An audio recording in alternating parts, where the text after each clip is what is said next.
इस्लाम ने औरतों को पर्दा का हुक्म दिया है। और मैंने शुरू में बताया था हिंदू धर्म के अंदर भी पर्दा है। हाँ, लक्ष्मण ने रामचंद्र जी की पत्नी सीता का चेहरा नहीं देखा।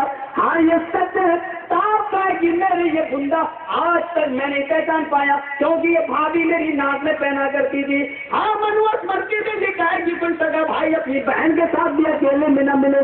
अगर तुम्हारे यहाँ यह पर्दा है तो इस्लाम का गाय मोहम्मद रसूलुल्लाह सल्लल्लाहु अलैहि वसल्लम को फरमाना क्या अरहमुल मौत, देवर भाभी के लिए मौत है। और दूसरों से पर्दे में कुछ कमी हो जाए तो चल जाएगा, लेकिन देवर से या ऐसे नहीं समझोगे। अब आपको बताऊं देवर भाभी के लिए मौत है कैसे। भोपाल का एक आदमी सऊदीया की सरजमीन पर 20 साल से रह रहा है, उसके 6 बच्चे। कितने? 6। और वो अपने बच्चों की तालीम और तरबियत के लिए और आला तालीम के लिए क्या करता, टैक्सी को ड्राइव करता, टैक्सी ड्राइवर बन गया है। रोजाना सुबह से शाम तक चलाता है और जो मजदूरी जो कमाई होती है वो लाकर अपनी बीवी बच्चों को खिलाता है। एक दिन बेचारा सुबह से बैठा हुआ था, दोहर तक कोई मरीज, कोई कस्टमर, कोई सवारी नहीं आई। चिलचिलाती धूप, टैक्सी ड्राइवर रुमाल लेकर टैक्सी की डिग्गी को खोलकर, ढक्कन को, शीशे को खोलकर और रुमाल डालकर सो रहा कर रहा। इतने में एक औरत आई, बुर्का ओढ़े हुए है, बुर्के में मलबूस, पेट थोड़ा सा बाहर की तरफ निकला हुआ, लगता है जैसे बच्चे की पैदाइश का वक्त करीब। आई और कहने लगी, है ड्राइवर सो रहे हो? क्या हुआ? जल्दी से मुझे इमरजेंसी वार्ड में ले चलो, हॉस्पिटल में मुझे ले चलो। क्या हुआ? तो देखो मुझे दर्द दे, बच्चे की पैदाइश की तकलीफ है, जल्दी से मुझे लेके चलो। उसने देखा हालत हाँ खराब तो है, खोला, पीछे वाली सीट में बिठाया, लेटो आराम करो, आराम से लिटाया और लेके चला। और फिर सऊदीया की सड़कें, वो बिहार और झारखंड की सड़कें नहीं जहाँ मर्दों की डिलीवरी होती है, औरतों की तो छोड़ो, वो सड़कें वहां थी। और लेके जो चला तो 15 मिनट में रियाद का सबसे बेहतरीन हॉस्पिटल और उसके इमरजेंसी वार्ड के अंदर उसको एडमिट कर दिया।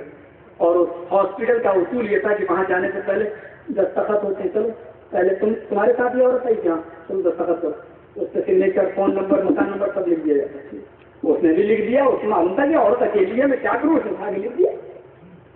वो औरत की हालत देखकर डॉक्टरों ने जल्दी से उसको इमरजेंसी वार्ड में एडमिट कर लिया। कहता अल्लाह पता नहीं कब निकलेगी, मेरा पैसा भी नहीं। टैक्सी ड्राइवर था, वो 1 घंटा खड़ा रहा, 2 घंटा खड़ा रहा। थोड़ी देर के बाद डॉक्टर 2 घंटे के बाद निकले और कहा कि भाई किसी भी वक्त बच्चे की पैदाइश हो सकती है और आपको अंदर जाने की इजाजत बिल्कुल नहीं है, वो सीरियस हाल में ऑपरेशन भी किया जा सकता है। उसने सोचा चलो आज पैसे नहीं मिल रहे हैं, जितना मामला सीरियस है तो कल भी रहेगी, परसों भी रहेगी, 2-4 दिन तो रहेगी अभी हॉस्पिटल में। ऐसा करते हैं कि जब कल या परसों कोई सवारी लेकर गुजरेंगे तो और से पैसे लेते हुए निकल जाएंगे। चलो निकल जाए। वो चला गया, अपने टैक्सी को चलाया, शाम तक तो सवारी हवारी मिल गई, शाम को लेके आया, बीवी को खूब खिलाया पिलाया और जाके सो गया। फजर की अजान की आवाज में मीनारे पे आ रही थी, हैया अलल फलाह अस्सलातु खैरुम मिनन नौम। वुजू बनाया, नमाज पढ़ने के लिए गया।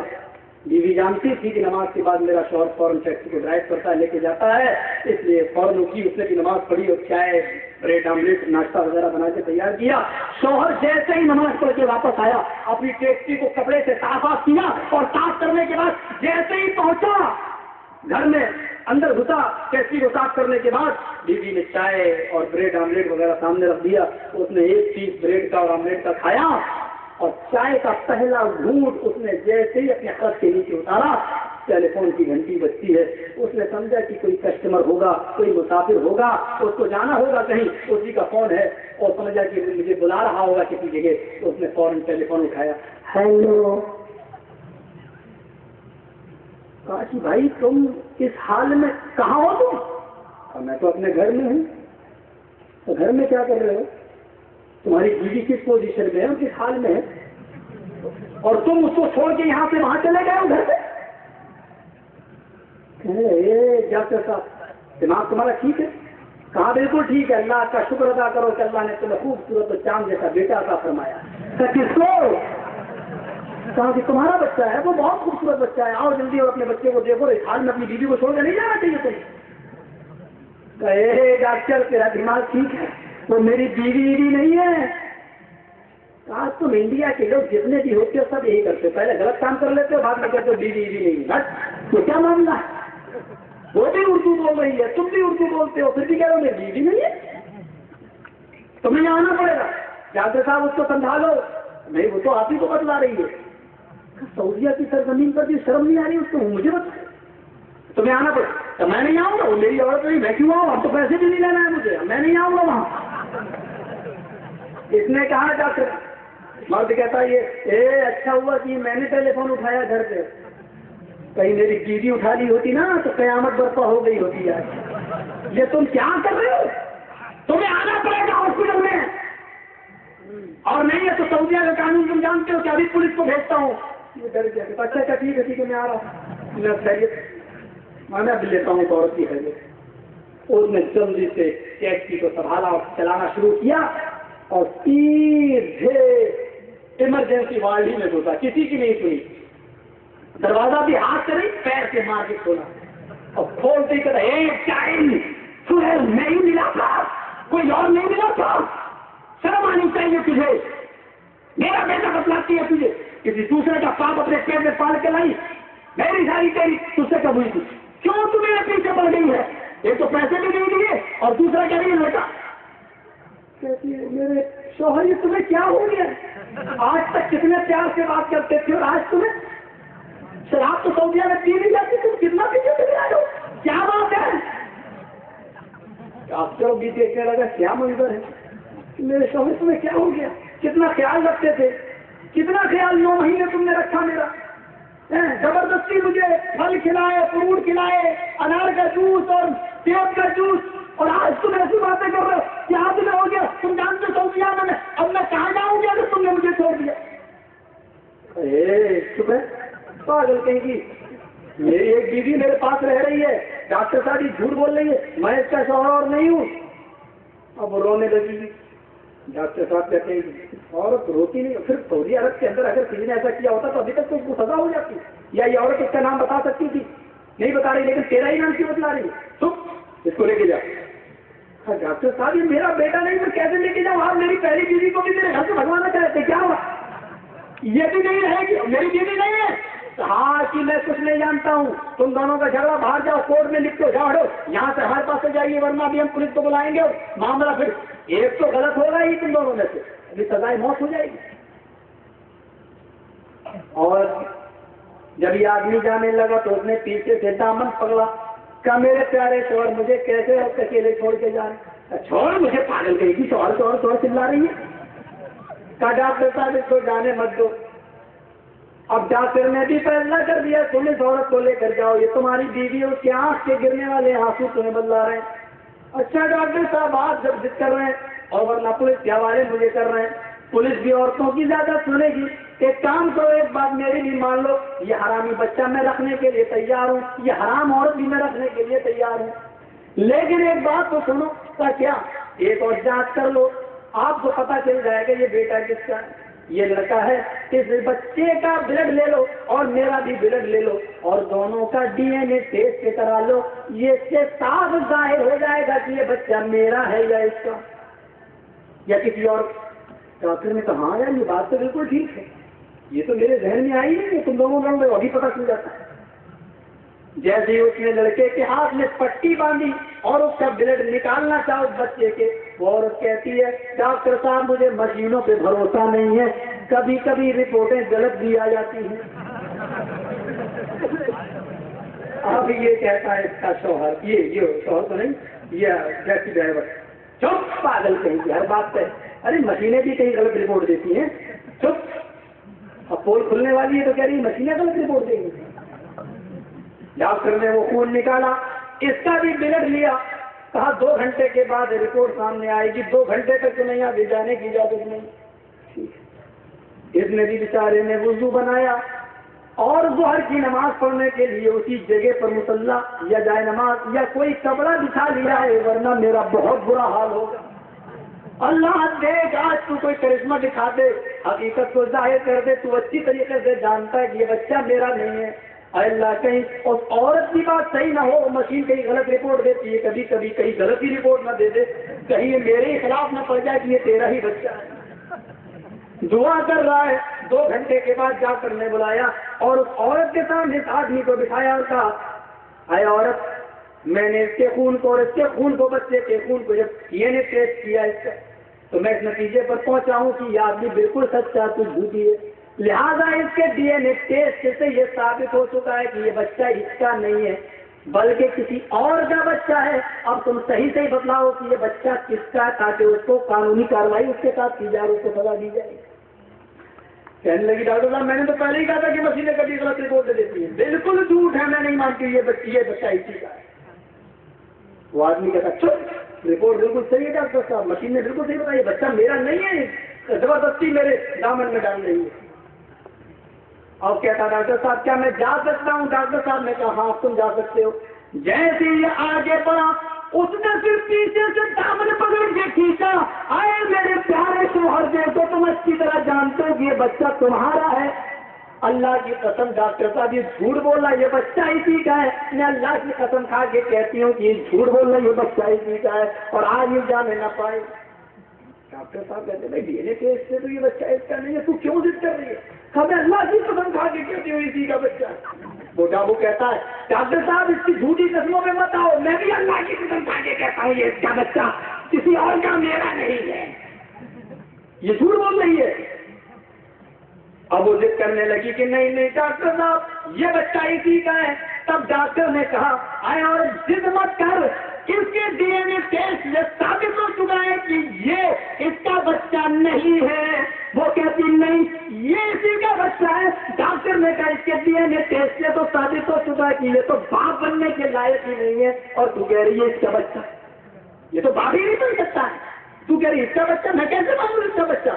अब वो आदमी कहता, क्या कह रहे हैं डॉक्टर साहब, दिमाग आपका ठीक है क्या है? मेरी डीएनए टेस्ट कहा कि भाई सॉरी मैं तो साफ कह रहा हूँ बच्चा तुम्हारा नहीं है, भाई तुम्हारे जरासीम ही नहीं है, और इससे तो साफ साबित है कि तुम जिंदगी में कभी बाप बन ही नहीं सकते। क्या ये डीएनए टेस्ट की रिपोर्ट छूटी है?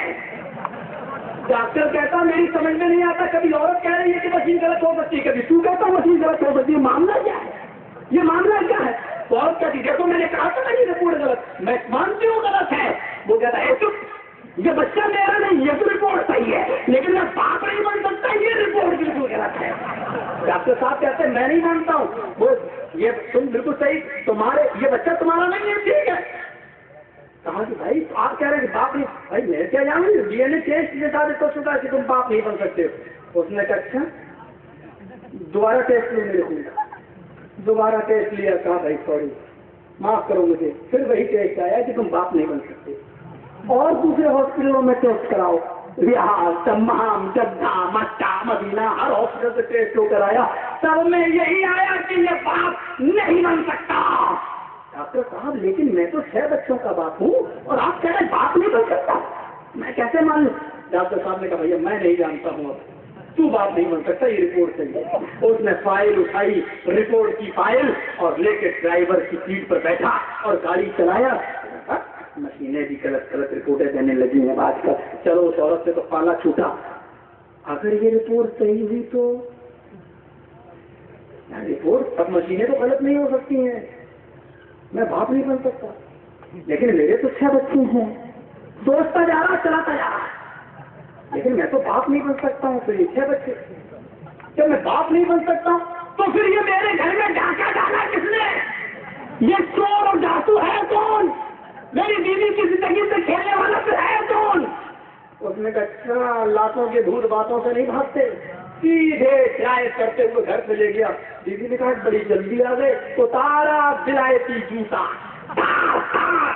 पहले तो 20 सीटें ठोंक दी, फिर कहा सच बता कि ये 6 बच्चे किसके हैं? क्या 20 साल से आज तक तुमने मुझे शक की नजर से नहीं देखा और आज तुम शक कर बता रही है, फिर जूता मांगो, जल्दी बता। कहा कि आप ही के तो, अरे बताएं या नहीं बताएं, मेरी फाइल मेरे पास है, मेरे डीएनए टेस्ट में ये साबित हो चुका है कि ये मेरे बच्चे नहीं है, मैं बाप नहीं बन सकता हूँ, बताइए बच्चे किसके है। जब उसने देखा कि चारों तरफ से मैं फंस चुकी हूँ, कहने लगी शौहर साहब ये सही है कि ये बच्चे आपके नहीं है, खाली तो मुझे भी मालूम है कि ये बच्चे मेरे नहीं है, ये बता कि डाकू कौन है, खाइन कौन है, चोर कौन है। कहा कोई और नहीं है, वो आपका सगा छोटा भाई है जो 20 साल से मेरे साथ खेल रहा है, वो मेरा देवर है जो मेरी जिंदगी से खिलवाड़ कर रहा है, बल्कि मैं भी उसके साथ खुश हूँ और अभी तक, बल्कि उसने कल तक मेरे साथ नाजायज संबंध बनाए और वो आप ही के घर में रह रहा है, आप दिन भर वहां रहते हैं, मैं क्या करती अकेली में उसके साथ ताल्लुक जोड़ूंगी, अब आप जो सजा देना चाहते हैं। शौहर ने कहा बीवी के और शौहर उसके खिलाफ, भाई के खिलाफ यहाँ रिपोर्ट करेंगे तो दोनों को सजा होगी जबरदस्त। उसने फौरन रिटर्न टिकट लिया और भोपाल में आया और हिंदुस्तान के शहर भोपाल में आने के बाद उसने अपनी बीवी को 3 तलाक दी। अब 3 तलाकों से आप अंदाजा लगा सकते हैं कि वो कौन था। 3 तलाकें दी एक साथ और तलाक देने के बाद कहा इज्जत गुजार और मेरे भाई से तू शादी कर ले, क्योंकि जब बच्चे ही उसी के तो मैं चाहता हूँ कि तू उसी के साथ अपनी जिंदगी गुजार ले और उसी के साथ रहे, मैं तुझे नहीं रख सकता हूँ। मेरे भाई जो इस वाक्य को अपने सामने रखी हुए सऊदिया की सरजमीन पर आया और फिर 1400 साल पहले उस औरत का सवाल, या रसूल अल्लाह, अल्लाह के नबी देवर के बारे में आपका क्या ख्याल है। तो अल्लाह के नबी सल्लल्लाहु अलैहि वसल्लम ने फरमाया था रहमुल मौत, देवर ही तो कहा था कि वो तो मौत है, यानी दूसरे से पर्दे में कुछ कमी हो जाए तो गवारा है इस्लाम में, लेकिन और देवर से पर्दे में कमी बर्दाश्त नहीं की जाएगी, बल्कि देवर को तो मौत कह दिया। यहाँ देवर से ही सबसे ज्यादा मजाक होता है, कोर्ट मैरिज करेगा कि लव मैरिज करेगा, देवर से ही सबसे ज्यादा मजाक होता है। मेरी बहनों ये सारी खुराफातें इसीलिए होती हैं कि हम पर्दे को नाफिज नहीं कर पाते और इस्लामी पर्दे को अपना नहीं पाते हैं, इसीलिए तुम्हारा नाम औरत रखा गया और औरत का माना ही होता पर्दे में रहने वाली, औरत का माना ही होता पर्दे में रहने वाली। अल्लाह के नबी सल्लल्लाहु अलैहि वसल्लम की हदीस है अल मरातु औरतुन, औरत औरत है, यानी औरत पूरी की पूरी छिपाने की चीज है, आप अपने आप को छिपाओ। अल्लाह करे कि हम जमीन मुसलमान की माँ बहन पर्दा बन जाएं। 2 भी बच चुके हैं और आज टाइम भी हमें देर से मिला है और वक्त भी अभी इजाजत नहीं देता है, थोड़ा सा कमर भी सीधी कर लेना चाहिए। ये औरत की मुख्तलिफ हैसियतें थी और इस्लाम ने हर हैसियत से औरत को मकाम दर्जा दिया है। हम अल्लाह से दुआ करते हैं कि अल्लाह रब्बुल आलमीन हमारी माँ बहनों को पर्दे की तौफीक अता फरमाए और इस्लाम ने जो उनको इज्जत और वकार की नजर से देखा है, हमारी बहनों को तो इज्जत और वकार हासिल करने की तौफीक अता फरमाए और इस्लाम के तमाम मसाइल पर उनको अमल करने की पूरी तौफीक अता फरमाए। तो अलैना इल्लल बलागुल मुबीन व आखिरु दावाना अल्हम्दुलिल्लाहि रब्बिल आलमीन। अस्सलामु अलैकुम व रहमतुल्लाह।